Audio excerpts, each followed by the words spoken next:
tentang pembatalan pelaksanaan ibadah haji tahun 2021 dengan dalih pemerintah Saudi tidak memberikan Indonesia kuota haji. Dan ternyata berita soal kuota tersebut adalah hoax alias bohong. Sebagaimana dijelaskan oleh Duta Besar Saudi untuk Republik Indonesia, Syekh Iswar bin Ahmad bin Abed At-Tagawi pada tanggal 3 Juni 2021 dalam suratnya ditujukan langsung kepada Ketua DPR RI. Kebohongan tersebut telah nyata menimbulkan keresahan dan kegelisahan secara nasional. Puluhan ribu jamaah haji Indonesia dirugikan dan mengganggu hubungan baik antara Indonesia dan Saudi, serta mempermalukan Indonesia di dunia internasional karena sebagai negara mayoritas Muslim terbesar di dunia justru membatalkan pelaksanaan ibadah haji tahun 2021 secara sepihak. Jadi jika kita fair dan jujur, mestinya kasus kebohongan nasional seperti inilah yang diajukan ke pengadilan dengan tuntutan pelanggaran terhadap pasal 14 dan pasal 15 Undang-Undang Nomor 1 Tahun 1946 tentang peraturan hukum pidana terkait dugaan dan sengaja dengan kebohongan untuk menimbulkan keonaran. Bukan kasus pelanggaran prokes rumah sakit Umi yang murni merupakan pelanggaran administratif, bukan kejahatan pidana. 2. Pembentukan opini sesat oleh jaksa penuntut umum dengan menyamakan kasus pelanggaran prokes rumah sakit umum dengan kasus kebohongan Ratna Sarumpait dan menjadikan putusan pengadilan negeri Jakarta Selatan nomor 203/2009/2019/PN tanggal 28 Juni 2019 sebagai jurisprudensi bagi kasus pelanggaran prokes rumah sakit Umi. Tidak bisa dipungkiri bahwa kasus kebohongan Ratna Sarumpait memang murni kasus kebohongan dan yang bersangkutan sudah mengakui, di mana yang bersangkutan usai operasi wajah mengaku dianiaya orang, dan juga betul akibat kebohongan yang tersebut telah menimbulkan keresahan dan kegaduhan di tengah masyarakat sehingga banyak tokoh nasional membuat pernyataan sikap keras membela Ratna dan mengecam pelaku penganiayaan serta mendorong Polri dan DPR RI untuk bertindak. Bahkan muncul aneka kecurigaan kepada berbagai pihak sebagai pelaku penganiayaan. Karenanya, walaupun masih ada perbedaan pendapat antara jaksa dan pengacara serta saksi ahli dalam kasus kebohongan Ratna Sarumpait terkait wujud keonaran itu sendiri, namun sangat wajar yang bersangkutan dituntut dengan pasal 14 dan atau pasal 15 Undang-Undang Nomor 1 Tahun 1946 tentang peraturan hukum pidana terkait tindakan dan sengaja yang kebohongan untuk menimbulkan keonaran. Dan sangat wajar pula pada akhirnya hakim memvonis bersalah kepada Ratna Sarumpait. Namun untuk kasus pelanggaran prokes rumah sakit Umi tidak sedikit pun ada unsur persamaannya dengan kasus kebohongan Ratna Sarumpait. Kasus pelanggaran prokes rumah sakit Umi adalah kasus pelanggaran administrasi, bukan kasus kejahatan pidana. Dan dalam kasus pelanggaran prokes rumah sakit Umi tidak ada kebohongan dan tidak ada juga kesalahan apa-apa keonaran. Dalam kasus pelanggaran prokes rumah sakit Umi yang ada adalah dugaan keterlambatan laporan terkait pasien ke Dinkes Kota Bogor dan dugaan menghalangi tugas Satgas Covid serta perbedaan pendapat antara Satgas Covid dengan rumah sakit Umi dan soal objektivitas maupun subjektivitas pernyataan baik-baik saja dari seseorang yang tidak tahu atau belum tahu kalau dirinya positif Covid. Jadi cara jaksa penuntut umum menganalogikan atau mengkiaskan kasus pelanggaran prokes rumah sakit Umi dan kasus kebohongan Ratna Sarumpait adalah cara kotor dan jorok serta menjijikkan dan tidak akan pernah dilakukan oleh orang yang masih punya iman dan rasa malu. Karena semua itulah saya tidak kaget dengan tuntutan sadis jaksa penuntut umum untuk memenjarakan saya selama 6 tahun. Sebab sejak awal rekayasa kasus ini sudah sangat nyata dan kasat mata, apalagi saat pertama kali saya ditahan dalam kasus pembunuhan perkampungan pada tanggal 12 Desember 2020. Salah satu staf presiden tidak terjadi Tias Hendro Priyono yang diduga telah terlibat dalam pembantaian 6 askar pengawas saya pada tanggal 7 Desember 2020 langsung memposting pesan singkat dalam akun Instagram dan Twitter resminya dengan bunyi sampai ketemu di 2026. Ini sangat jelas tentang rencana mengandalkan saya untuk waktu yang lama hingga 2026. Tias sebagaimana ayahnya AM Hendro Priyono masih belum puas dengan pembantaian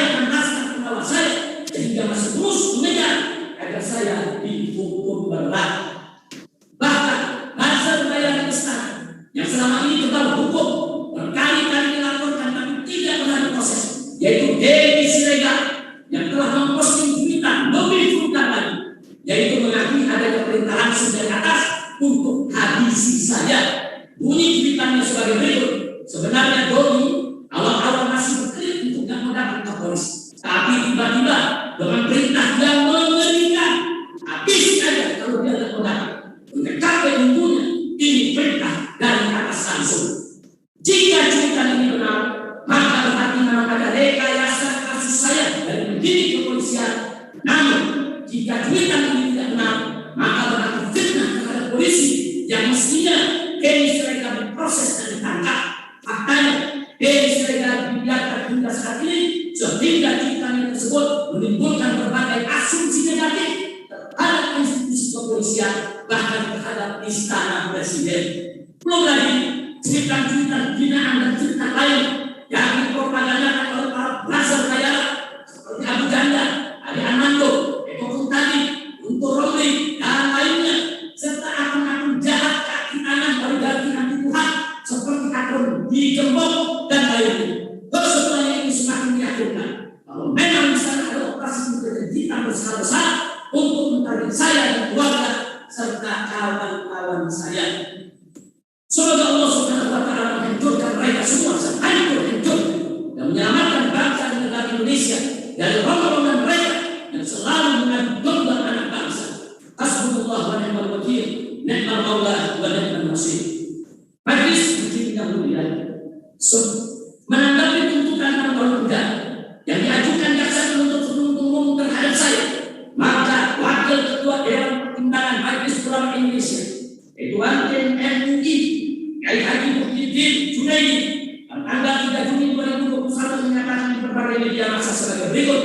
Kami sangat kecewa dengan tuntutan jaksa penuntut umum terhadap Habib Rizik karena itu sangat memberatkan, di luar nalar logika sehat, aroma politik dan bernuansa dendam serta mengada-ngada.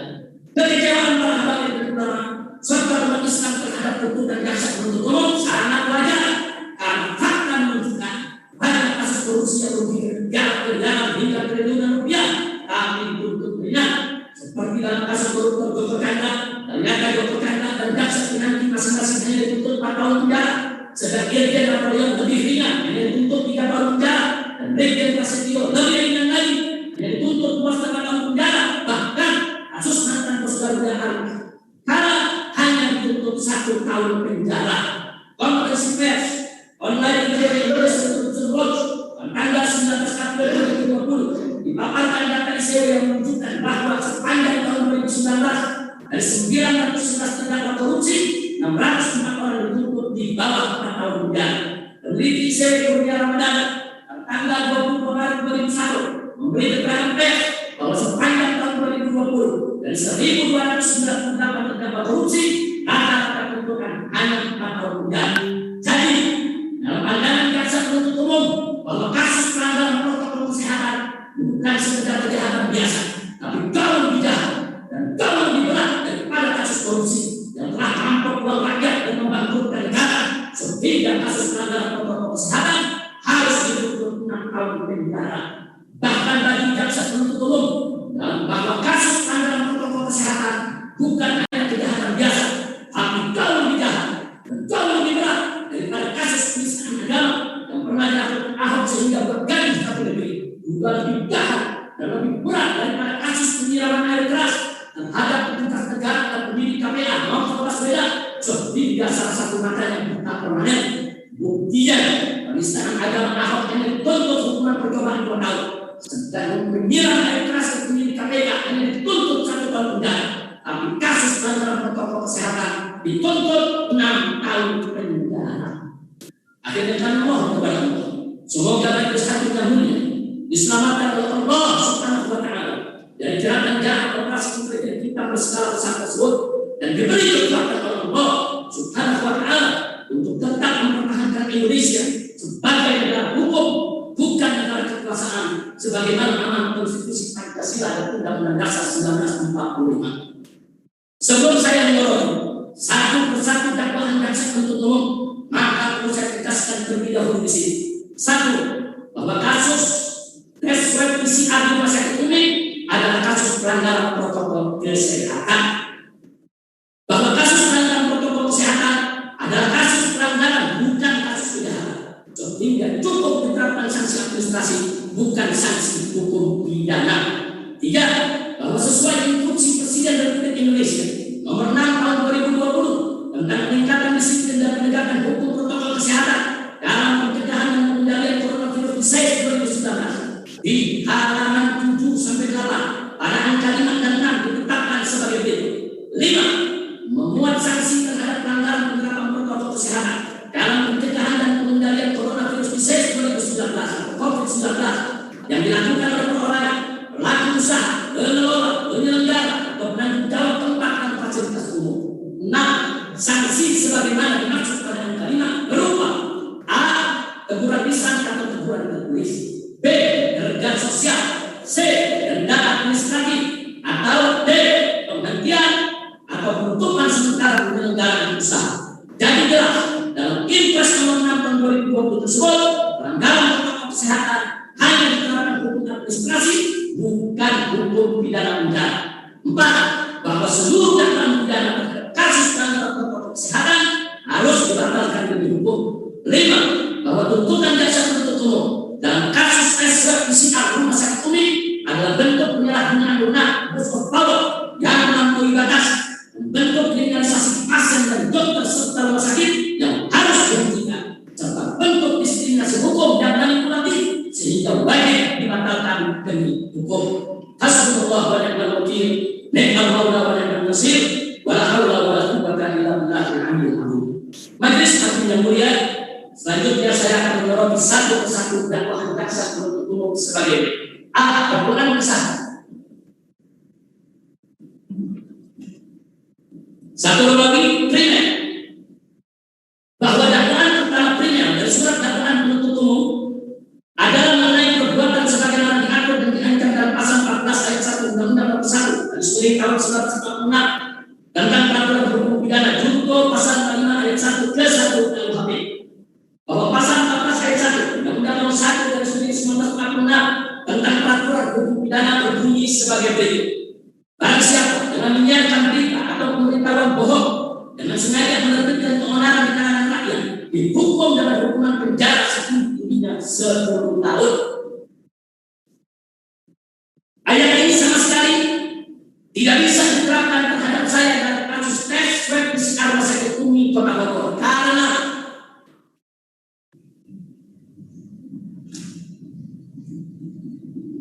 satu, ayat ini sesuai latar belakang historis kelahiran Undang-Undang Nomor 1 tahun 1946 berkaitan dengan penyiaran, dan dimaksud dengan barang siapa dalam ayat ini adalah lembaga penyiaran, bukan orang per orang, sehingga terdakwa tidak memiliki unsur barang siapa dalam ayat ini. 2. Ayat ini dengan jelas menggunakan kata menyiarkan, bukan menyatakan, sehingga terdakwa tidak memiliki unsur menyiarkan dalam ayat ini karena terdakwa tidak pernah melakukan penyiaran. 3. Ayat ini secara eksplisit menyebutkan penyiaran terkait berita atau pemberitahuan bohong, sedang terdakwa terbukti melalui fakta persidangan tidak pernah menyampaikan atau menyatakan berita bohong atau pemberitahuan bohong, karena saat terdakwa menyatakan bahwa dirinya merasa baik-baik saja adalah sesuai dengan yang dirasa dan diketahuinya saat itu, sementara saat itu belum ada hasil tes PCR yang menyatakan bahwa terdakwa positif COVID, sehingga terdakwa tidak memiliki unsur menyiarkan berita atau pemberitahuan bohong dalam ayat ini.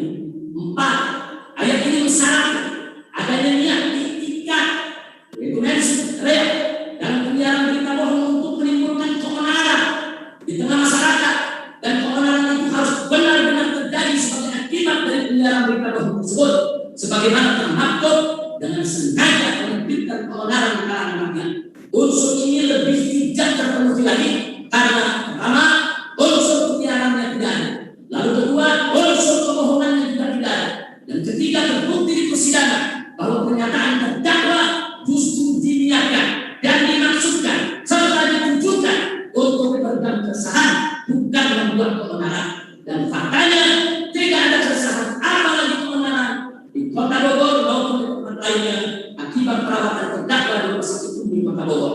Kesimpulan bahwa unsur Undang-Undang Nomor 1 Tahun 1946 tentang peraturan hukum pidana tidak terpenuhi sehingga harus dibatalkan demi hukum. 2. Subsidi. Bahwa dakwaan pertama subsidi dari surat dakwaan penuntut umum adalah mengenai perbuatan sebagaimana diakomodasikan dalam pasal 14 ayat 2 Undang-Undang Nomor 1 Tahun 1946 junto pasal 6 ayat 1 ke 1 KUHP. Bahwa pasal 14 ayat 2 Undang-Undang Nomor 1 Tahun 1946 tentang peraturan pidana berbunyi sebagai berikut.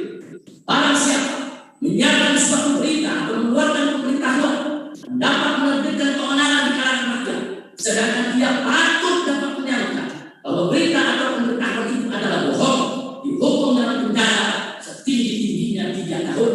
1. Ayat ini masih berkaitan dengan penyiaran. Sesuai dengan keterangan historis kelahiran Undang-Undang Nomor 1 Tahun 1946 bahwa yang dimaksud dengan barang siapa dalam ayat ini adalah lembaga penyiaran, bukan orang per orang, sehingga terdakwa tidak memenuhi unsur barang siapa dalam ayat ini. 2. Ayat ini juga dengan jelas menggunakan kata menyiarkan, bukan menyatakan, sehingga terdakwa tidak memenuhi unsur menyiarkan dalam ayat ini karena terdakwa tidak pernah melakukan penyiaran.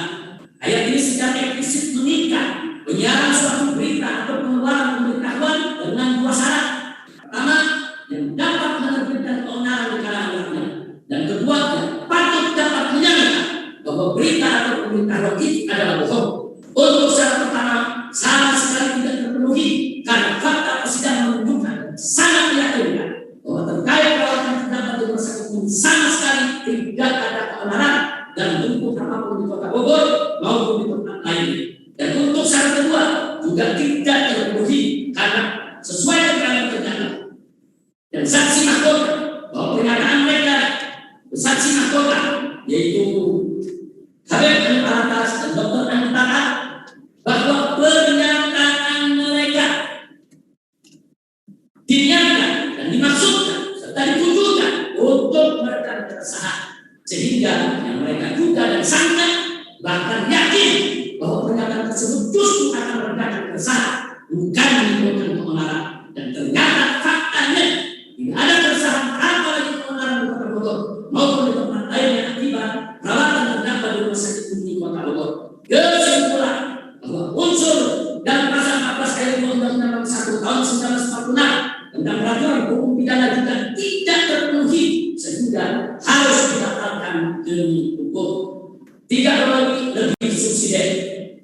Bahwa dakwaan pertama lebih subsidi dari surat dakwaan penuntut umum adalah mengenai perbuatan sebagaimana diatur diainkan dan pasal 15 Undang-Undang Nomor 1 Tahun 1946 contoh pasal 55 ayat 1 ke 1 KUHP.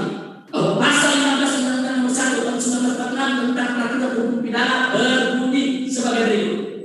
Barang siapa menyiarkan kabar yang tidak pasti atau kabar yang berlebihan atau yang tidak lengkap, sedangkan dia mengerti setidaknya patut dapat menduga bahwa kabar ini dikatakan atau sudah dapat menerbitkan keonaran di kalangan rakyat, dihukum dengan hukuman penjara setinggi-tingginya 2 tahun. 1. Ayat ini juga masih berkaitan dengan penyiaran yang sesuai dengan historis kelahiran Undang-Undang Nomor 1 Tahun 1946 bahwa yang dimaksud dengan barang siapa dalam ayat ini adalah lembaga penyiaran, bukan orang per orang, sehingga terdakwa tidak memenuhi unsur barang siapa dalam ayat ini. 2. Ayat ini juga dengan jelas menggunakan kata menyiarkan, bukan menyatakan, sehingga terdakwa tidak memenuhi unsur menyiarkan dalam ayat ini karena terdakwa tidak pernah melakukan penyiaran. 3. Ayat ini berkaitan dengan penyiaran suatu kabar yang tidak pasti atau kabar yang berlebihan atau yang tidak lengkap, sehingga tidak dapat diterapkan dalam pernyataan terdakwa yang menyatakan baik-baik saja. Karena saat terdakwa menyatakan bahwa dirinya merasa baik-baik saja adalah sesuai dengan yang dirasa dan diketahuinya serta diyakini saat itu berdasarkan kondisi yang semakin hari semakin membaik serta tidak ada pandangan dalam makanan dan minuman, dan hal tersebut bukan kabar yang tidak pasti yaitu kabar angin atau kabar yang berlebihan yaitu yang ditambah-tambah dari yang sebenarnya atau yang tidak lengkap yaitu dikurang-kurangi dari yang sebenarnya, tapi justru pasti dan tidak berlebihan serta sudah lengkap sesuai data dan fakta saat pernyataan tersebut dibuat oleh terdakwa. Adapun di waktu selanjutnya terjadi perubahan kondisi terdakwa menjadi tidak baik-baik saja, itu persoalan lain dan sama sekali tidak bisa ditarik mundur untuk menghakimi pernyataan terdakwa di waktu sebelumnya. Nomor 4, ayat ini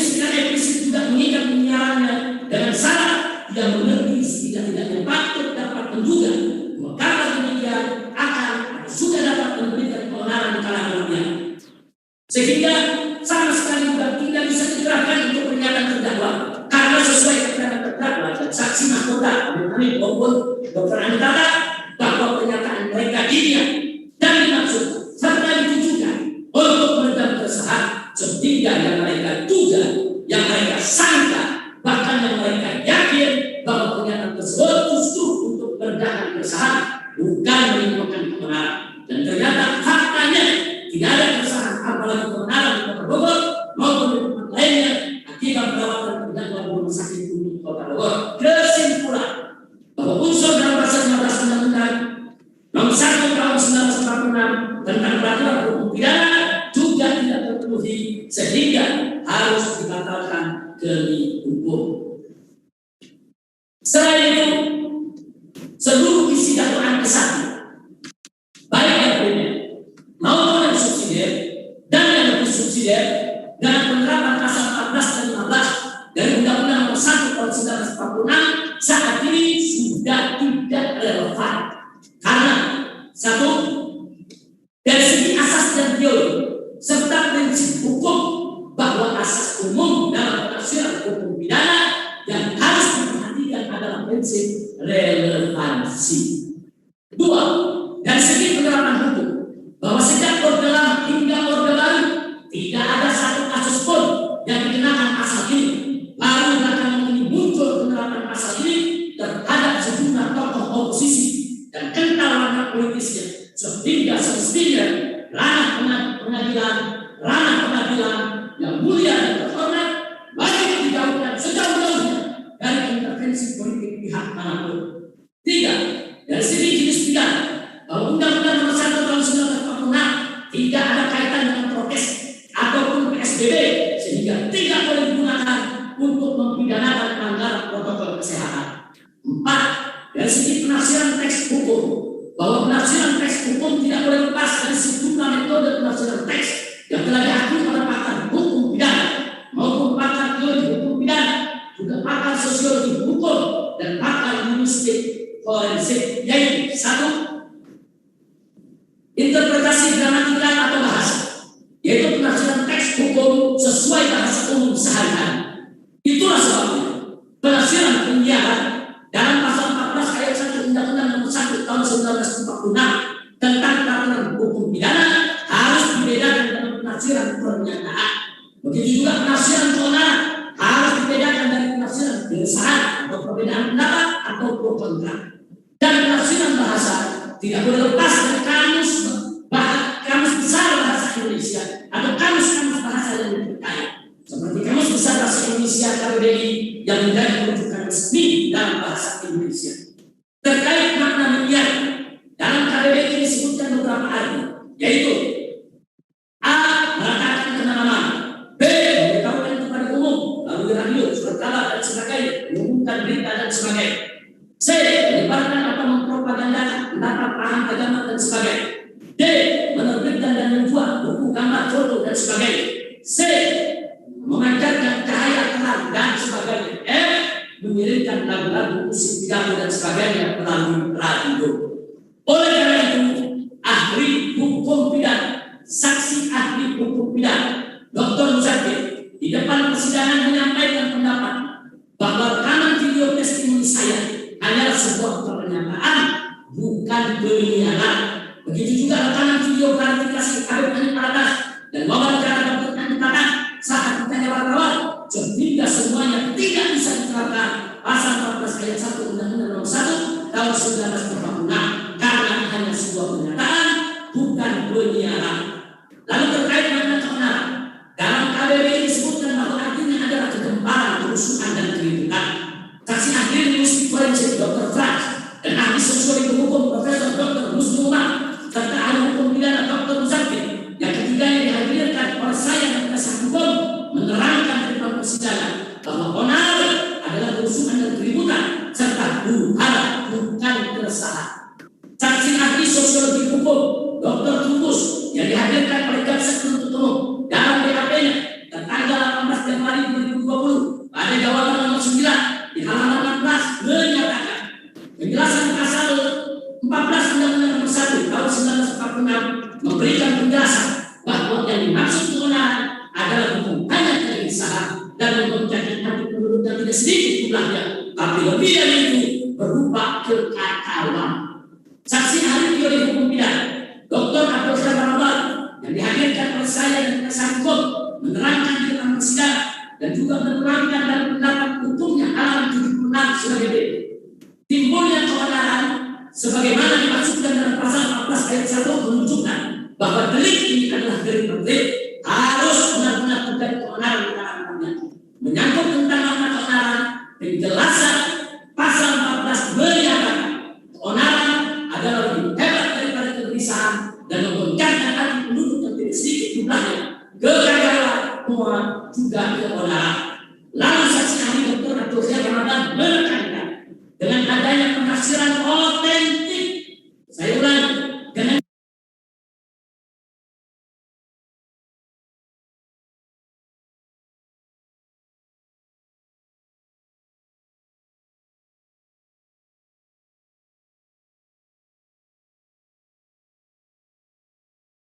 dengan otentik ini, maka tidak dapat ditafsirkan lain selain dari penafsiran yang diberikan oleh pembentuk undang-undang.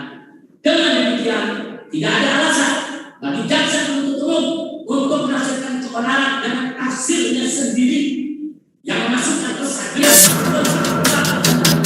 dalam pendapat untuk rasa dan demo damai sebagai keonaran. Penafsiran jaksa penuntut umum ngawur, amburadul, kacau balau, dan bertentangan dengan tafsir otentik dari penjelasan undang-undang itu sendiri. 2. Interpretasi sistematis atau logis, yaitu penafsiran teks hukum dalam menghubungkannya dengan peraturan hukum atau undang-undang atau dalam keseluruhan sistem hukum sebagai satu kesatuan tak terpisahkan. Itulah sebabnya penafsiran dunia dalam pasal 14 ayat 1 Undang-Undang Nomor 1 1946 tentang peraturan hukum pidana semestinya ditarik ke Undang-Undang Penyiaran Nomor 32 Tahun 2002 yang memang dibuat khusus tentang penyiaran. Dan ini juga sesuai dengan pendapat saksi ahli hukum pidana Dr. Musafir dalam sidang ini bahwa penerapan hukum pidana terhadap pelanggaran penyiaran harus merujuk Undang-Undang Penyiaran Nomor 32 Tahun 2002, tidak lagi di pasal 14 ayat 1 Undang-Undang Nomor 1 Tahun 1946, sehingga penerapan pasal 14 ayat 1 Undang-Undang Nomor 1 Tahun 1946 dalam kasus rumah sakit Umi sangat tidak tepat. Andai pun dalam kasus rekaman video testimoni saya dan rekaman video klarifikasi kami Kalatas serta wawancara klarifikasi Dr. Andi Tata dikategorikan sebagai penyiaran, maka semestinya ditarik ke Undang-Undang Penyiaran Nomor 3 Tahun 2002 yang memang dibuat khusus untuk tentang penyiaran, bukan pasal 14 ayat 1 Undang-Undang Nomor 1 Tahun 1946. Apalagi ternyata rekaman video testimoni saya dan rekaman video klarifikasi Dr. Andi Tata serta wawancara klarifikasi Dr. Andi Tata hanya sebuah pernyataan, bukan penyiaran, maka lebih tidak tepat lagi ditarik ke pasal 14 ayat 1 Undang-Undang Nomor 1 Tahun 1946. Saksi ahli sosiologi hukum Dr. Trubus yang dihadirkan oleh jaksa penuntut umum dalam BAP tanggal 18 Januari 2020 pada jawaban nomor 9 di halaman 16 saat menjabarkan tentang unsur menyiarkan dalam pasal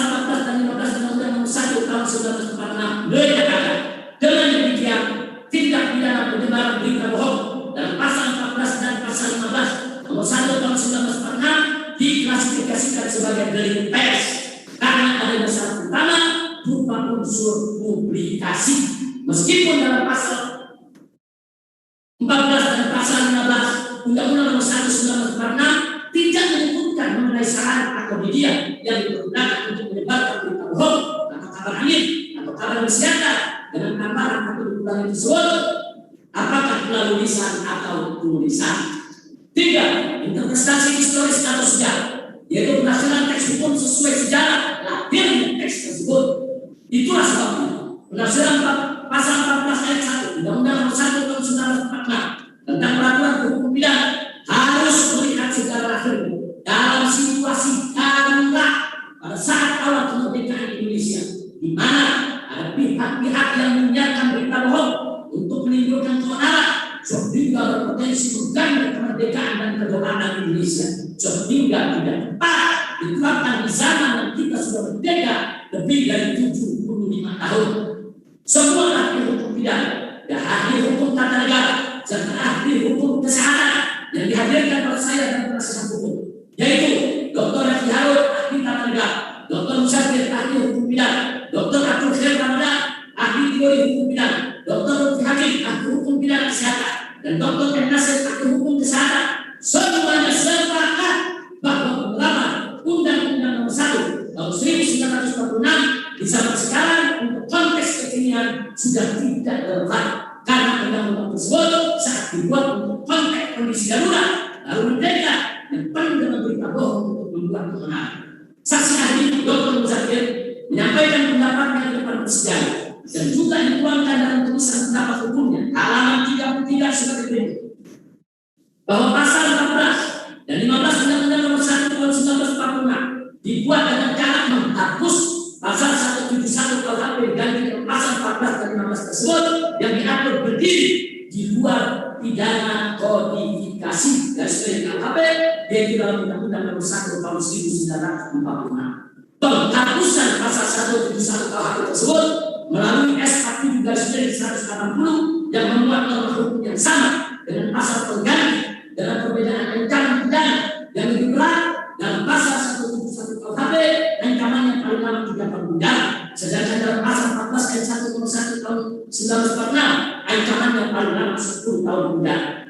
Penempatan pasal 14 dan 15 tersebut di luar hukum pidana kodifikasi, di luar KUHP, mengandung maksud bahwa norma hukum pidana yang dibuat dalam Undang-Undang Nomor 1 Tahun 1946 hanya dipergunakan dalam keadaan darurat atau tes, yakni untuk mengatasi keadaan masyarakat yang kacau balau atau keadaan masyarakat yang luas atau situasi yang dalam keadaan darurat, sehingga ancaman pidana dinaikkan menjadi 10 tahun penjara. Dengan demikian, Dokter saksi ahli Dr. Musafir, dengan demikian perbuatan menyiarkan berita atau pemberitahuan bohong yang tidak menimbulkan keonaran dalam masyarakat secara luas, yang tidak menimbulkan keonaran dalam masyarakat secara luas, tidak ditangani dengan menggunakan pasal 14 dan 15 Undang-Undang Nomor 1 Tahun 1946, tapi cukup dengan menggunakan hukum pidana yang lain atau norma yang hidup dalam kehidupan masyarakat hukum Indonesia yang cocok untuk mengatasi situasi masyarakat dalam keadaan normal. Penjelasan saksi ahli Dr. Musafir yang sangat ilmiah ini dengan argumentasi yang amat kuat dan pemaparan yang sangat cerdas ternyata tidak bisa dipahami oleh jaksa penuntut umum, sehingga jaksa penuntut umum dalam sidang mutar-mutar tidak karuan hingga akhirnya dihentikan dan ditegur oleh hakim ketua di majelis sidang ini. Di depan persidangan, hakim ketua menegur jaksa, kok jaksa begitu saja tidak paham. 4. Interpretasi teologis atau sosiologis, yaitu berdasarkan teks hukum sesuai dengan tujuan pembentukannya dan tidak menyampingkan konteks kenyataan masyarakat yang aktual atau konteks kekinian. Itulah sebabnya penerapan pasal 14 dan 15 Undang-Undang Nomor 1 Tahun 1946 dalam situasi darurat pada awal saat awal kemerdekaan dengan sanksi hukum penjara 10 tahun menjadi sangat logis, karena untuk menjaga keamanan negara dari kekacauan dan kerusuhan, apalagi negara baru merdeka. Namun saat ini situasi darurat tersebut sudah tidak ada, maka penerapan pasal 14 dan 16 Undang-Undang Nomor 1 Tahun 1946 dalam situasi normal dengan sanksi hukum penjara 10 tahun menjadi tidak logis lagi. Ahli sosiologi hukum, baik yang dihadirkan oleh jaksa penuntut umum yaitu Dr. Trubus maupun yang dihadirkan oleh saya dan penasihat hukum yaitu Profesor Dr. Musuma, sepakat memberikan keterangan di depan persidangan bahwa penerapan Undang-Undang Nomor 1 Tahun 1946 di zaman sekarang untuk konteks masyarakat kekinian sudah tidak relevan, apalagi dengan ancaman sanksi pemidanaan 10 tahun penjara. Ahli hukum pidana Dr. Musafir juga sepakat dengan pendapat ini, sebagaimana tadi sudah dikutip pendapatnya yang disampaikan di depan persidangan dan juga dituangkan dalam tulisan pendapat hukumnya halaman 33, yaitu dengan demikian perbuatan menyiarkan berita atau pemberitahuan bohong yang tidak menimbulkan keonaran, yang tidak menimbulkan dengan keonaran dalam masyarakat secara luas tidak ditangani dengan menggunakan pasal 14 dan 15 Undang-Undang Nomor 1 Tahun 1946, tapi cukup dengan menggunakan hukum pidana yang lain untuk norma yang hidup dalam kehidupan masyarakat hukum Indonesia yang cocok untuk mengatasi situasi masyarakat dalam keadaan normal. Jadi jelas, dan sangat meyakinkan berdasarkan 4 metode pelajaran textbook yang diakui oleh para pakar hukum pidana maupun pakar teori hukum pidana, juga pakar sosiologi hukum dan pakar linguistik forensik, yaitu pertama metode interpretasi gramatikal atau bahasa, kedua metode interpretasi sistematis atau logis, ketiga metode interpretasi historis atau sejarah, empat metode interpretasi teologis atau sosiologis. Bahwa menerapkan pasal 14 dan 15 Undang-Undang Nomor 1 Tahun 1946 saat ini tidak relevan, apalagi diterapkan untuk kasus protokol kesehatan, sehingga seluruh isi dakwaan satu dari jaksa penuntut umum, baik yang primer maupun yang subsidiar, dan yang lebih subsidiar harus dibatalkan demi hukum. Sebagaimana disampaikan oleh saksi ahli hukum tata negara Dr. Refli Harun di depan persidangan bahwa undang-undang yang sudah tidak relevan ada 3 jalan menghapusnya atau menyampingkannya, yaitu pertama dibatalkan dengan undang-undang baru DPR RI, kedua mengajukan judicial review ke Mahkamah Konstitusi RI, ketiga putusan hakim.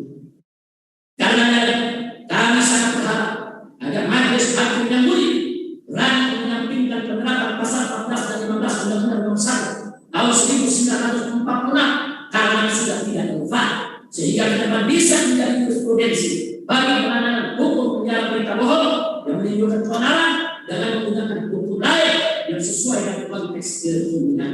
Hasbunallah wa ni'mal wakil, ni'mal maula wa ni'mal nasir, wa la haula wa la quwwata illa billahil aliyyil azim.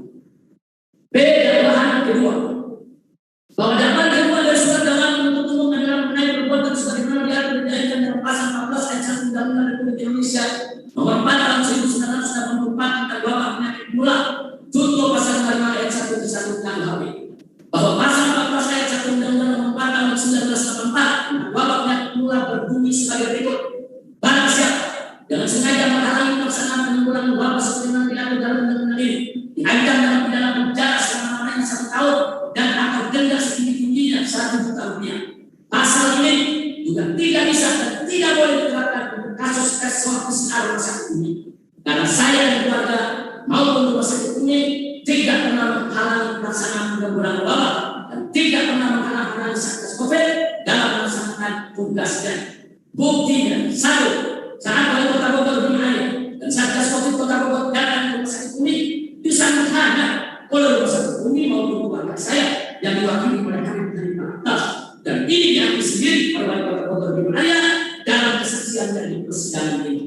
2, saat Wali Kota Bogor Bimaya dan Satgas Covid Kota Bogor meminta agar saya dites swab PCR, maka saya dan keluarga juga rumah sakit ini setuju dan siap melaksanakannya bersama tim medis, dan ini juga diakui sendiri oleh Wali Kota Bogor Bimaya dalam kesaksian dari persidangan ini.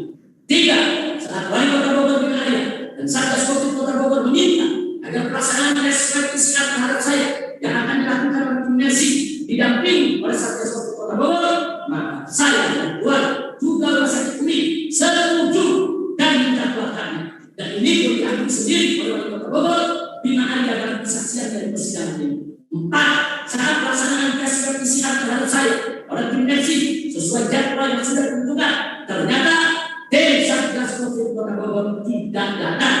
Ini pun akhirnya diakui baik oleh Wali Kota Bogor Bima Arya maupun para saksi dari Satgas Covid Kota Bogor dalam persidangan ini, bahwa mereka memang tidak hadir dengan berbagai alasan keterlambatan. 5, saat Wali Kota Bogor Bima Arya dan Satgas Covid Kota Bogor meminta tes swab PCR terhadap saya diulang, maka dengan santun saya melalui Habib Anik Al-Abbas menanyakan urgensi tes swab PCR 2 kali di hari yang sama pada waktu yang sangat dekat dengan selisih hanya beberapa jam, sehingga Habib Anik Al-Abbas menyarankan agar menunggu saja hasil tes PCR dari tim medis, dan Wali Kota Bogor Bima Arya serta Satgas Covid Kota Bogor setuju. Ini pun diakui oleh Wali Kota Bogor Bima Arya dalam kesaksian dari persidangan ini. 6, selain itu, rumah sakit umum secara setiap kali melaporkan kondisi seluruh pasien suspek probable ataupun positif COVID di rumah sakit Umi, termasuk saya, Dinkes Kota Bogor dan Kemenkes RI, tinggal wali Kota Bogor dan Satgas COVID-nya bisa akan saya melihat dan memeriksa serta mendapatkan laporan mengenai saya dan Dinkes Kota Bogor tanpa mesti datang ke rumah sakit Umi. Jadi tidak benar tuduhan jaksa penuntut umum dalam tuntutannya halaman 129 bahwa Satgas COVID Kota Bogor tidak bisa melaksanakan tugas untuk melaksanakan swab PCR tes COVID-19 terhadap terdakwa, seolah saya menolak dan menghalangi Satgas COVID tinggal di swab PCR tidak dilaksanakan terhadap saya. Kesimpulan bahwa unsur dalam pasal 14 ayat 1 Undang-Undang Nomor 4 tahun 1984 tentang wabah penyakit menular tidak terpenuhi sehingga harus dibatalkan demi hukum. C. Dakwaan ketiga bahwa dakwaan ketiga dari surat dakwaan umum adalah mengenai perbuatan sebagaimana diatur di ancam dalam pasal 16 ayat 1 KUHP junto pasal 65 ayat 1 ke 1 KUHP bahwa pasal 16 ayat 1 KUHP berbunyi sebagai berikut: barang siapa yang sengaja tidak menuruti perintah atau permintaan yang dilakukan menurut undang-undang dan tugasnya mengawasi sesuatu atau alat berjalan berdasarkan tugasnya, demikian pula diberi kuasa untuk mengusut atau memeriksa tindak pidana. Demikian pula barang siapa yang sengaja mencegah, halang-halangi, menggagalkan, menggunakan guna menjalankan ketentuan undang-undang yang dilakukan oleh salah seorang pejabat tersebut diancam dengan pidana penjara paling lama 4 bulan 2 minggu atau pidana denda paling banyak 9.000 rupiah. Pasal ini tidak bisa dan tidak boleh diterapkan untuk kasus tes swab PCR rumah sakit Umi. Dan saya dan keluarga maupun pihak rumah sakit Umi tidak menuruti perintah atau permintaan yang dilakukan menurut undang-undang perjalanan, dan sekali juga tidak pernah juga mencegah, menghalang-halangi atau menggagalkan tindakan guna menjalankan ketentuan undang-undang yang dilakukan oleh salah seorang negara sebagaimana telah diuraikan. Bukti-bukti tidak ada yang menghalangi Satgas COVID Kota Bogor pada jawaban dan ahli kedua tadi. Dengan demikian, semua unsur pasal 292 ayat 1 KUHP tersebut sama sekali tidak terpenuhi sehingga tidak boleh diterapkan dalam kasus tes swab PCR rumah sakit Umi. Lagi pula, menurut saksi ahli teori pidana Dr. Abdul Khair Ramadan yang dihadirkan di persidangan ini bahwa pasal 16 ayat 1 KUHP tidak ada relevansi dengan penyelenggaraan PSBB dan prokes, karena tidak ada perbuatan pidana dalam PSBB dan prokes sehingga penerapan pasal tersebut tidak tepat. Kesimpulan, satu unsur dalam pasal 16 ayat 1 KUHP yang terpenuhi sehingga harus dibatalkan demi hukum. D. Pasal penyertaan. Semua dakwaan di atas, baik dakwaan ke-1, dan subsidi serta lebih subsidi maupun dakwaan kedua dan dakwaan ketiga dijunturkan kepada pasal penyertaan, yaitu pasal 5 ayat 1 ke 1 KUHP yang menyatakan sebagai berikut: 1. Dipidana sebagai ahli tindak pidana 1. Mereka yang melakukan, yang menyuruh melakukan, dan yang turut serta melakukan perbuatan. Saksi ahli teori hukum pidana Dr. Abdul Khair Ramadan menyatakan di depan persidangan dan dituangkan juga dalam pendapat hukumnya halaman 16 pasal 55 ayat 1 ke 1 KUHP menentukan dipidananya pelaku tindak pidana, yaitu orang yang melakukan legal dan yang menyuruh melakukan non-legal serta yang turut serta melakukan perbuatan non-legal. Dari penyertaan merupakan perluasan pertanggungjawaban pidana, bukan perluasan perbuatan pidana. Lalu saksi ahli Dr. Abdul Khair Ramadan menyatakan bahwa pada penyertaan lazim dilakukan secara sistematis dalam menuntut adanya pemufakatan jahat di antara pihak. Pemufakatan jahat di antara pihak. Saksi ahli hukum pidana Dr. Jabir menyatakan di persidangan juga dituangkan dalam pendapat hukumnya halaman 10 sampai 11 bahwa tindak pidana penyertaan memiliki 2 syarat, yaitu 1. Syarat subjektif, yaitu masing-masing pelaku memiliki niat berbuat jahat dan niat jahat tersebut hendak atau telah dilakukan secara bersama-sama dengan pelaku lain dan juga memiliki niat jahat yang sama.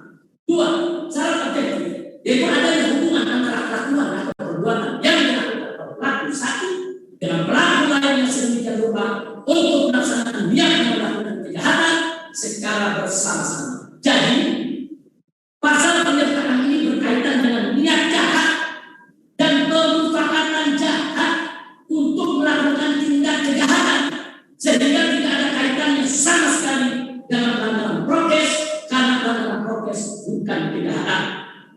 beberapa pasal penyertaan pada kasus rumah sakit Umi terlalu mengada-ngada dan menimbulkan masalah serius serta menunjukkan bahwa kerja jaksa penuntut umum tidak profesional dan tidak proporsional karena tidak ada satupun fakta persidangan yang menunjukkan adanya mens rea, yaitu niat jahat atau etikat kriminal dari saya ataupun Habib Hanif ataupun Dr. Anitara untuk melakukan tindak kejahatan, dan tidak ada juga fakta persidangan yang menunjukkan adanya kemufakatan jahat di antara saya dan Habib Hanif serta Dr. Anitara untuk melakukan tindakan kejahatan secara bersama-sama.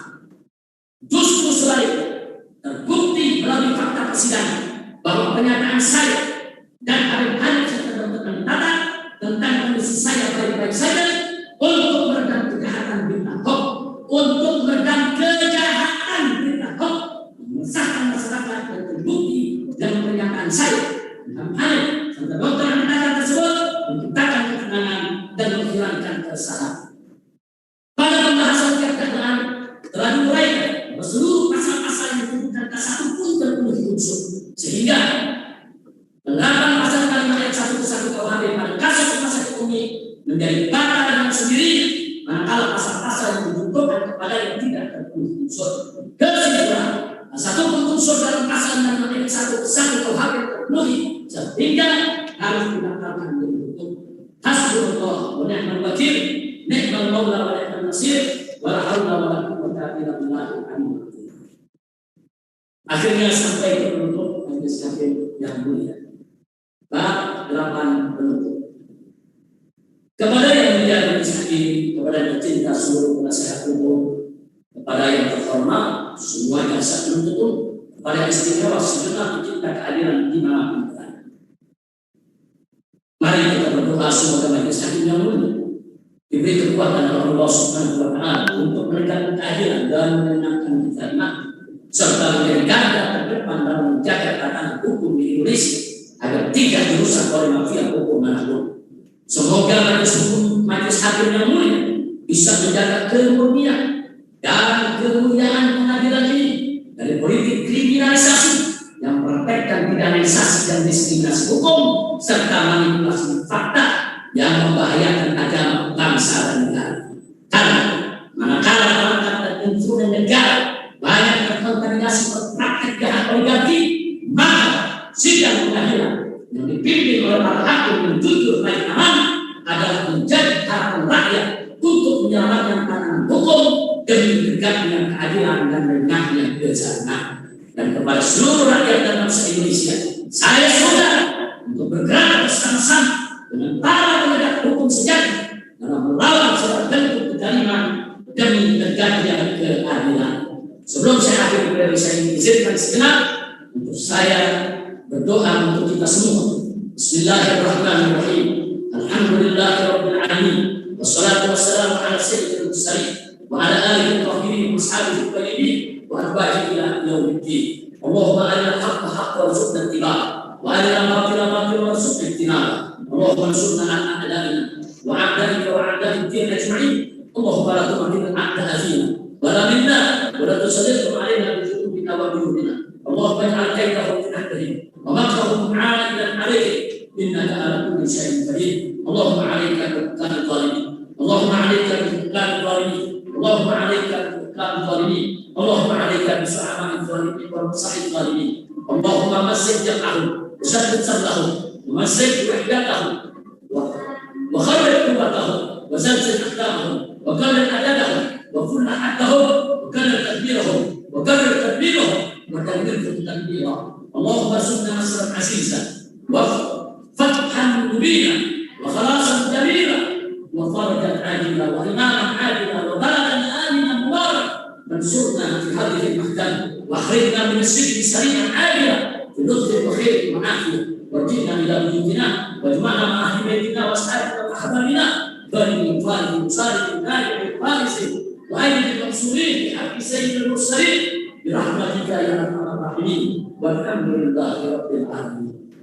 Akhirnya kepada majelis hakim yang mulia, kami meminta dari sanubari yang paling dalam agar dalam mengambil keputusan dan keyakinan untuk menghentikan proses hukum yang zalim terhadap saya dan kawan-kawan demi terpenuhi rasa keadilan sekaligus menyelamatkan tatanan hukum dan sendi keadilan di tanah air yang sedang dirongrong oleh kekuatan jahat yang anti agama dan anti Pancasila serta membahayakan kebutuhan persatuan dan kesatuan NKRI. Karena kami memohon karena Allah Subhanahu wa Ta'ala demi tegaknya keadilan agar majelis hakim yang mulia memutuskan untuk saya dan Habib Hamid Al-Akhtar serta Dr. Anita Al-Akhtar yang memvonis bebas murni, dibebaskan dari segala dakwaan dan tuntutan, dikembalikan nama baik, martabat dan kehormatan. Terima kasih. Sekian dari saya. Hasbunallah wa ni'mal wakil, ni'mal maula wa ni'mal nasir, wala haula wala quwwata illa billahil aliyyil azim. Walhamdulillahi rabbil alamin. Jakarta, 10 Juni 2021. Habib Muhammad Rizik bin Muslim Syihab. Wassalamualaikum warahmatullahi wabarakatuh.